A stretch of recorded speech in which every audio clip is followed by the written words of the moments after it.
The panels were designed by the team from all the embassies. We were working together. We decided this year just to have very broad themes, very simple: culture, politics, and economy. And all of this, perhaps a little bit more than in previous years, in relationship to the historical trajectories in the region. And as this program was emerging quite early on, before even I came, there was a suggestion that one of the possible keynote speakers could be Professor Grzegorz Ekiert, who some time ago actually published a piece, an article, in which he deals with this, the relationship between what has happened since '89 and the long trajectory, 100 maybe more years of various developments in the region. So, fortunately, it worked. I happen to be a very close friend of Professor Ekiert and a collaborator for God knows how many years. We actually went to the same high school in the town of Bielsko-Biała, although he is slightly younger, so he entered the school when I left. But then we were together at the Jagiellonian University in Krakow, and then since then we've been always very close, and from some point on we started working together, wrote a book together even, and we're working on another book together.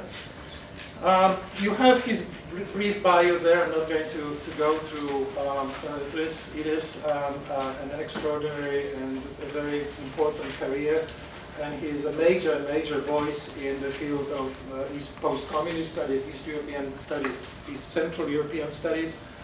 I think his accomplishments are so important that we may forget, I would urge you to forget, that he works for an institution that is located in a fake Cambridge. But otherwise, I think everything is very much on the side of strengths. We can forget this one minor weakness. So please help me welcome Professor Grzegorz Ekiert from Harvard.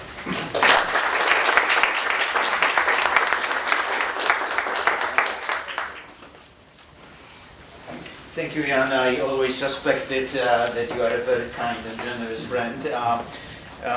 It's an honor to be here in this room, in this institution.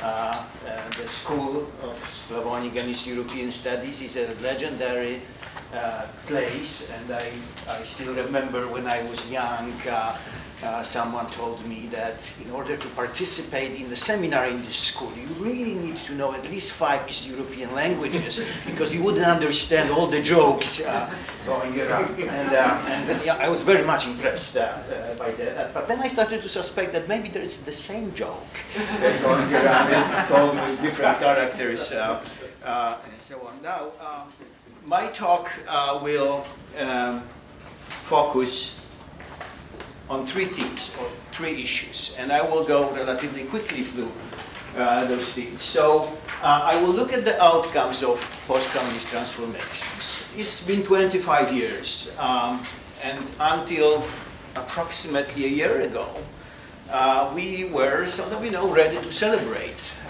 But today things look very much different.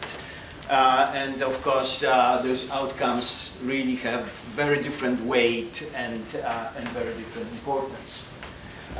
Then I look briefly how academics try to understand those transformations and those differences emerging across the region, which comes from very similar, identical, almost communist rule. And then I will come back to the main issue of this conversation today, not here, but really in those panels in the afternoon, about the longue durée, about the problem of historical continuities, about persistence, and how should we think about why there are so many elements of the past being revived in Eastern Europe. So let me start with the outcomes, and I would like to go with you through a number of empirical evidence showing how different parts of the former Soviet bloc are located today when we look at some political, economic, social, and other outcomes. And I would like to make really five points. First of all, we have quite extraordinary diversity of outcomes across the former Soviet space. No one would really thought about this 20 years ago. And I think that diversity today across this part of Europe is bigger than in any other place in the world. So that's quite remarkable. Now, the second remarkable thing about this, and I will illustrate that in a moment with some empirical information. So the second remarkable thing about this is that we have a really obvious geographic distribution of those outcomes. I think that from the very beginning of transformations, we knew that there is East-West division. Right? Countries which were sort of closer to Brussels and Berlin were doing better in moving away from the communist rule, and countries which were farther to the east had more and more problems. But now we see clearly the north-south dimension of those transformations. The countries of northern, Central and Eastern Europe, on average, are doing much better than countries of southern, Central and Eastern Europe. So we have this remarkable, stable geographic distribution picture. Now, the third point, which is important, is that we have those cycles of reforms in which all things good go together and all things bad go together, right? You know, it's quite remarkable that there is not a single country out of those 28 or 9 about which you can say, well, you know, in this country democracy is in terrible shape, but economy is just perfect, right? And other way around, right? There is no country in which you can say that, you know, this country has a perfect democratic system, lots of competition, full human rights and political rights and so on, and this country has really terrible economic system and terrible economic outcomes. So there is something interesting going on, that all the good things come together and all the bad things tend to come together. The fourth point is about stability. I think it's quite remarkable that if one looks at this part of the world in the mid-1990s, it looked pretty much the same way it looks today. So there is a very little change in places those countries have in political and economic dimension. And this lack of convergence is really quite amazing. And I will show you a couple of ways of thinking about this lack of convergence. Finally, I will just briefly point to developments which have been in place for the last several years, namely the stop in the momentum of reforms, right? There is stagnation in reforms. Those countries really are slowing down in almost every possible aspect after quite enormous efforts to change their political, economic, and social systems. And I will just really briefly indicate what are the possible reasons for that. And I hope that our discussion in the afternoon will show us in much more depth why we have that stagnation and backsliding in reforms in Central and Eastern Europe. Okay, so let me briefly guide you through this first point about diversity of outcomes. Now, when we look at political developments in Europe in general over the last 30 years or so, And I'm using Freedom House index here, big American foundation you are very familiar with, whose job is to rate the quality of democracy across the world. As you see, in the 1980s, Western Europe and Southern Europe was here. And then all the communist countries were there. This incredible difference between autocracy and democracy. And then in '89, suddenly things started to move with quite amazing speed. The purple line are countries of Central Europe and the Baltics. So in a very short period of time, those countries were able to build democratic systems which in many ways resembled the stable democracies of Southern and Western Europe. Now the blue line are the countries of East Southern Europe, the Balkans, and as you see here, both the initial transition and also the progress over time was much lower than for the Central European countries. The black line is Russia and the big Slavic countries, Belarus, Ukraine, and some other parts of the former Soviet Union. And as you see here, the record speaks for itself. We see this decline in the competitiveness of political systems. And finally, we have two groups of countries where things didn't change. The last one are the still remaining communist countries in the world, China, Vietnam, Cuba. They are today where they were 25, 30 years ago. To be sure, those countries embraced capitalism, but really have in place the Leninist political systems. And here are the Central Asian republics. And you will see that division into groups in the number of slides I'm going to tell you, so I will not really repeat what are those groups of countries. But in political dimension, one would say we have this diversity across the former Soviet space, ranging from fully consolidated democratic systems to Oriental tyrannies of Central Asia. And I think that when you look at Latin America, when you look at other Asia, there is no such huge diversity of political outcomes in place.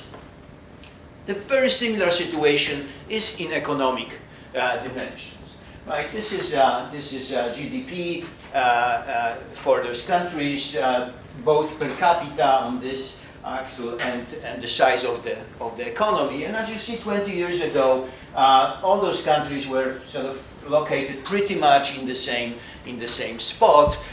They were sort of lower middle income countries with relatively ill-performing economic system. And suddenly, over those 20-something years, we are all over the place. Right? So Poland should somewhere there.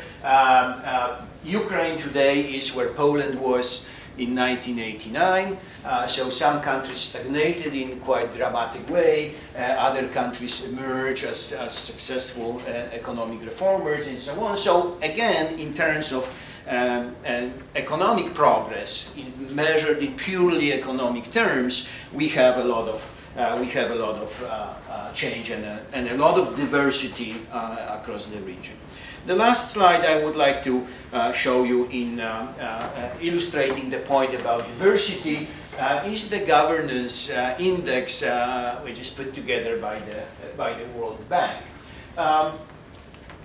The World Bank measures the quality of governance in several dimensions. Right? So, the policies, corruptions, the strength of civil society, and so on and so on. I don't remember all those dimensions at this point, but when you start comparing, again, our countries in the region in this assessment of the quality of governance, you see a very much similar story. So, in one part of the of the spectrum. We have the new members of the European Union, the countries which made a lot of progress in reforming and changing their governance structures. On the other hand, we have all those countries which names end with stan, and of course those countries did not make much progress. There is a very little movement in the middle, countries which change from being relatively underperforming to being relatively on the positive side. But you know, what is striking in many ways is both that division across the regions, Central Europe, Central Asia, Balkans, and Russia, and Ukraine, and Belarus, and some other former post-Soviet states. So the distribution across the board, but also how little progress has been made in the span of several years for those specific countries in different parts of the former Soviet space. Okay, so that's the point about diversity, and I think it's quite amazing and striking how divergent developments have been over the last 25 years in this part of the world. Now, as I mentioned, there is this striking geographic distribution of outcomes, and I will show you only one slide. This is the Freedom House Nation in Transition Index, which measures the quality of democracy, and that illustrates my point. So, you know, all the countries which are more toward the West are doing much better in this dimension, or countries which are farther to the East are doing much worse. Northern Europe here is doing much better than Southern Europe, and also in Eastern Europe it's pretty much the same situation. The countries sort of, in the north are doing a little bit better than the countries in the south. So that's a mystery. That's, what you see here is really the re-emergence of historical sub-regions in this part of the world, which has been in place for a very extended period of time. Now, the one illustration for the vicious and virtuous circles of reforms, which I mentioned, and this goes to the EBRD research on economic transformation, which is here crossed with the research on the quality of political systems, and you see exactly my point, that all the good things go together and all the bad things go together, right? Of course, there are some exceptions. I'm talking in a very general way about 28 countries, and I know that you are intimately familiar with many of those cases and could easily contest this generalization. But that's my role today. I want to lay out several general hypotheses and arguments for you to debate later on. Now, the last thing in terms of outcomes is that amazing lack of convergence between sub-regions of the former Soviet bloc. So, a couple of indications. Nations in transition scores on democracy. As you see, since 2001, right, it's almost 15 years. You see straight lines going across the screen. I mean, one could imagine that with so much reforms going on, with so much support for democratic reforms across the world, from EU, from US, and from other places, with so much space to do things, right? This is not a Cold War period, although we may have one soon, but you would expect some progress, some convergence, right? Here, there is none. When you include economic reforms in this, together with political reforms, the picture is exactly the same, right? So, you have those straight lines going across the screen.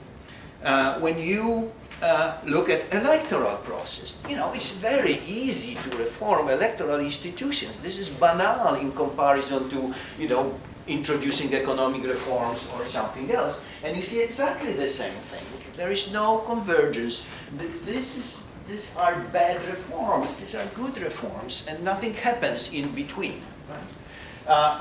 Just one point that this situation was much more and clear in the 1990s. But when we move forward to 2014, things are becoming more and more obvious. Now, it's the same story with those governance indicators I showed you before, right? So when you look at the regions of the former Soviet bloc, you see the same picture. The only convergence which happened was between Southern and Europe and Central Europe in this index.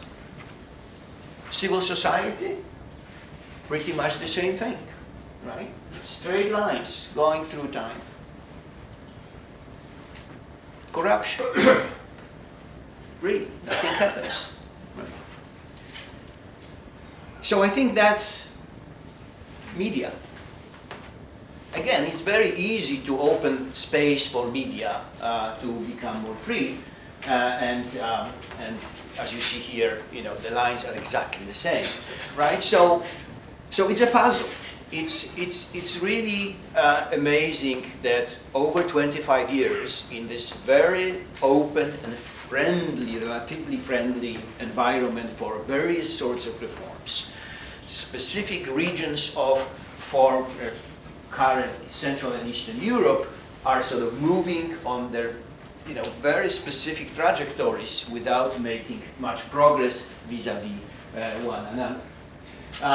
But you see here this sort of line going down in terms of independent media, and it brings me to the point about backsliding. I think what we see over the last 10 years or so is a slow reversal or stagnation of reforms in Eastern Europe. So when you combine the scores of the Freedom House indexes, you see that approximately around year after accession to the European Union, we started to see the downward trend across the region. Right? Of course, the most severe decline is in Russia and Eastern Europe, but really, Central Europe, EU members are not doing well. Right? So the blue line are the current EU members. Among those countries which are sort of, had at least kept the progressing for a while are the Balkans, but they are declining as well. So we see this backsliding in economic dimension, in political dimension, in quite a quite remarkable way. Now, in economic dimension, we see the stagnation of reforms. This is EBRD chart. EBRD has been tracking the progress of economic reforms since the beginning of the transition, and you see that after a lot of progress initially for various parts of the former Soviet bloc, then since approximately 2000-2004, we have those reformist trends stagnating. And what is most remarkable, of course, is that there is more stagnation in economic reforms in the new EU member states than there is in countries outside of the EU. What goes together with this, and that's another slide from EBRD showing the results of the public opinion survey, we have decline in support of democracy across the board in those countries which are now the members of the European Union, and we see that this level of support for democracy is much lower than the level of support for democracy across the old member states of the European Union. Okay, so what are the possible reasons for that to happen? And I dare to suggest three in very sort of cursory way. So the first reason why in politics Central Europe has been sliding back is this. I think developments in Hungary over the last several years has been watched with great concern, both in Europe and in the US. And the decline in the scores I showed you before for Central Europe mainly relate to the decline of scores on different levels of quality of democracy in Hungary. Now, the second reason, of course, is obvious, and it would require another conference to go into it, but I think this is a very important and critical development which we all face, both in Europe and in the US. And finally, of course, is the issue of Eurozone crisis.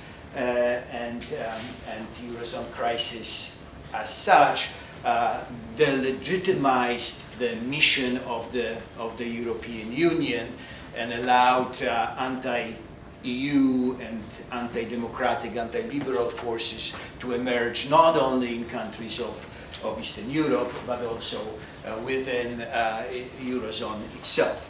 Okay, so this is the outcome of transformation, that tremendous diversity. And let me quickly take you back to the question how scholars thought about transformations in Eastern Europe over the last 25 years. And I think about this scholarly reflection on the region as going through 3 generations of research. So the first generation of research was focused on the idea of communist legacy. And the major underlying principle of that way of thinking about Eastern Europe is that the damage done to East European societies through the decades of communist rule has been so enormous that there are very little chances that those countries will become normal democratic countries and normal market economies. That the collective trauma, as some scholars call it, of communism made that region very welcoming to democracy and competitive market economy.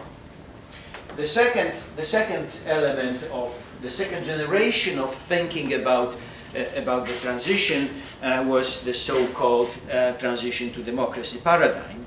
And I think there are 2 elements of it which are very important. While the scholars here argue that it's impossible to move away from communism to democracy, those scholars said, well, you know, anything is possible.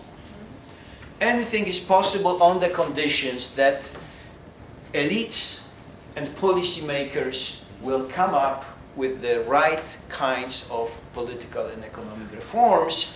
And it has been shown in other places in Europe and in other places in the world that even in the most inhospitable conditions, you can build working democracy and working economy. But you know, those countries over the last 25 years started to institute a lot of very similar reforms. Although you could question the commitments of some of the elites, but most of the elites across the region were committed to democracy and market economy. And today we see that not everything is possible. That countries are really emerged in very different situations after 25 years of reforms. And that sort of, you know, shifted attention of academic reflection to a question, okay, so why should we think about impossibility or possibility? Is everything impossible? Is everything possible? And of course, you know, our reflex was right, that we are turning to historical evidence and thinking about the region in historical terms, something which in this school is an obvious and banal truth. Right? That in order to understand the region, we need to do it. Okay. Now, I'm not going to go through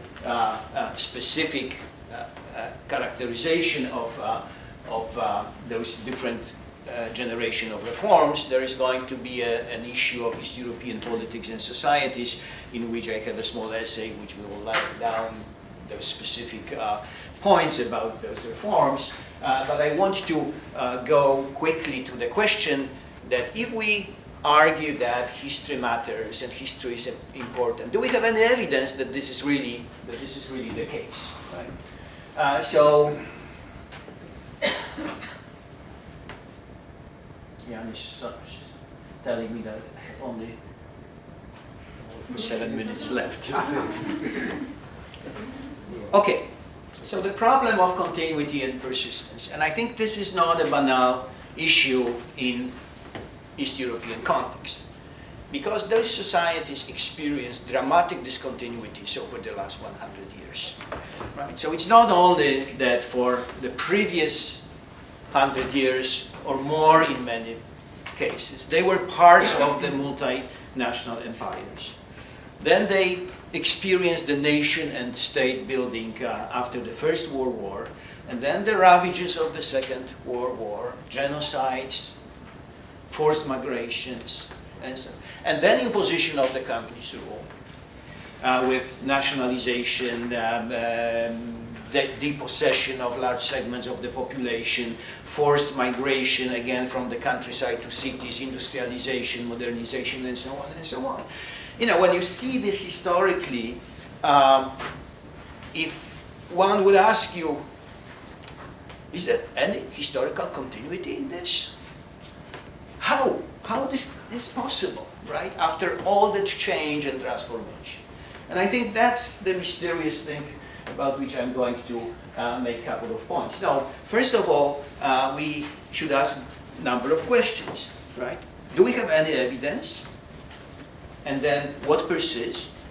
Right? Are we thinking about social structure, preferences, identities, tastes? Right? So that's the good question. What is it which gives historical continuity?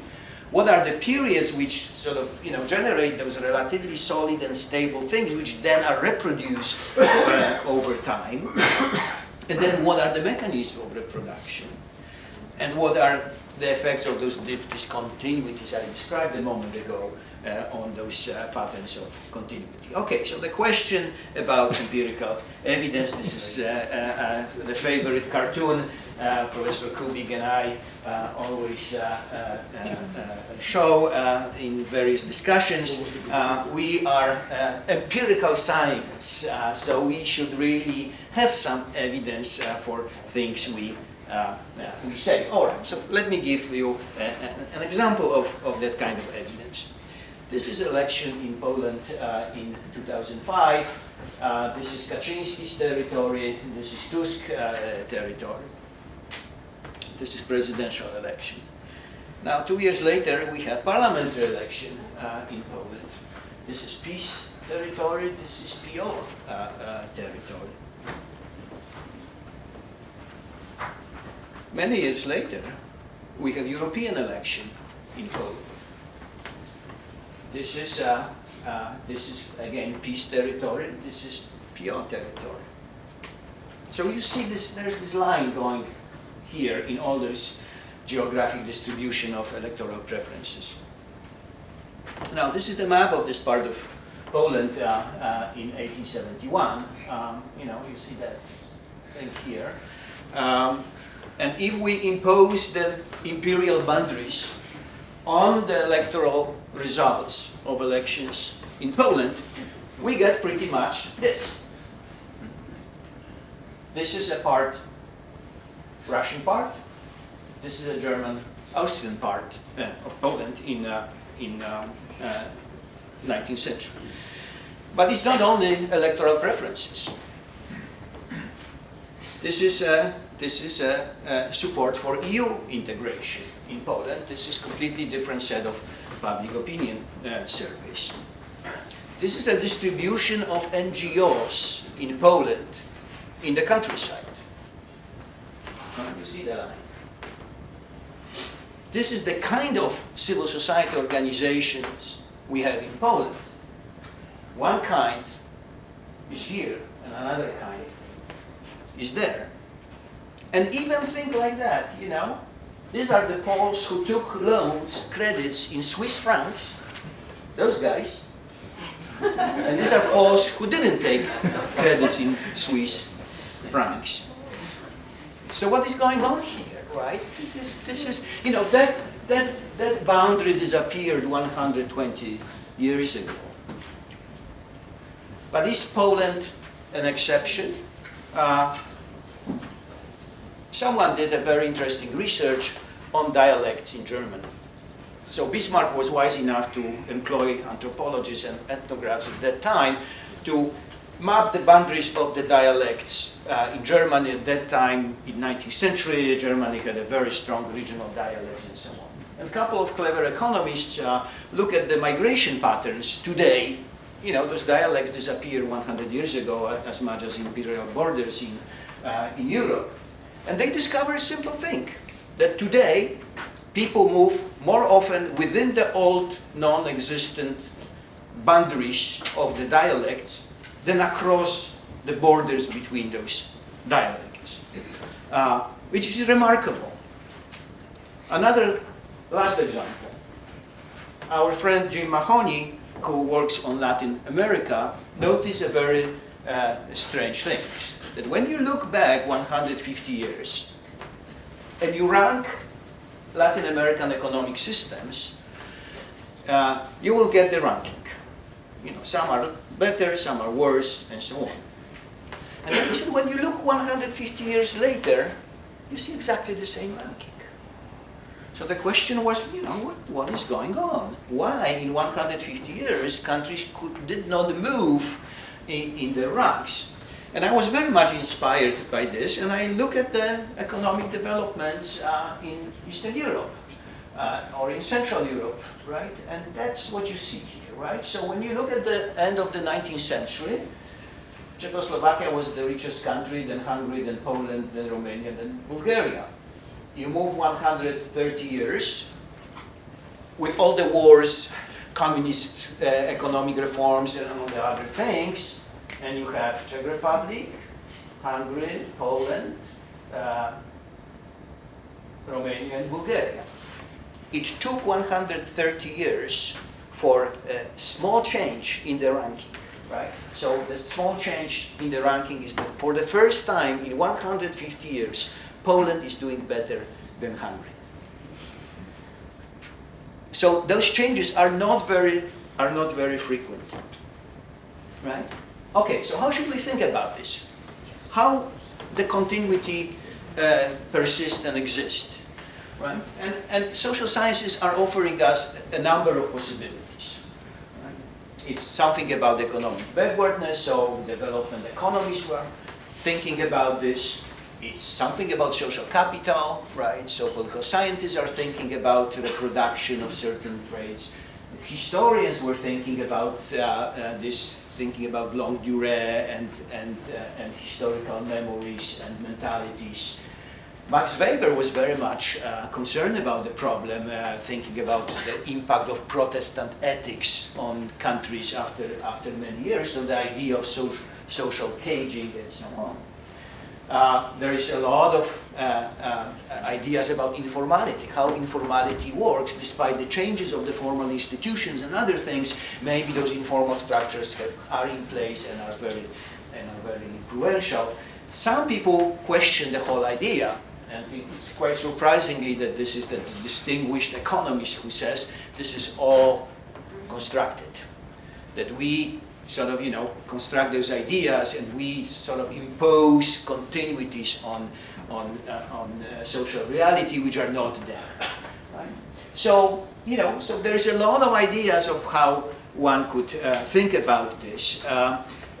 But let me just, to end this story, tell you something about what I think is the future of what we should do in order to be able to understand that kind of developments in different parts of the world and from the perspective of different disciplines. Now, I would only point to two issues which I think are very important, and you may read in the meantime some other ideas. Now, the first issue is moving away from the contemporary nation states. We tend to do most of the research, collect most of the statistics, most of other empirical evidence we have on the basis of currently existing nation states. But if we want to do historical research, those nation states did not exist 30 years ago, did not exist 50 years ago, did not exist 100 years ago, and so on. So we have to go beyond what we see on the map today. And going beyond would be to focus on regions. Going beyond would be to focus on the regional research projects, and I see colleagues in the room who's been doing this over the last couple of decades. And that we have to break that unit of analysis, which social scientists are pushing on us. Now, the second thing which I would like to emphasize is the last one. And I think this is a very important point in the context of the room we are in. The School of Slavonic and East European Studies was funded on the principle that we cannot understand developments in the region from the perspective of one discipline. That we need a cooperation of social scientists, historians, experts on culture and literature to be able really to trace and understand what has been going on in specific parts of the world. So I think this is the mission of the institution, and in the face of very unpleasant professionalization of different social science discipline, I think this is a very precious place, and you are indeed very lucky that you have the opportunity to be here to study in the company of other scholars from different fields and different disciplines. Thank you so much.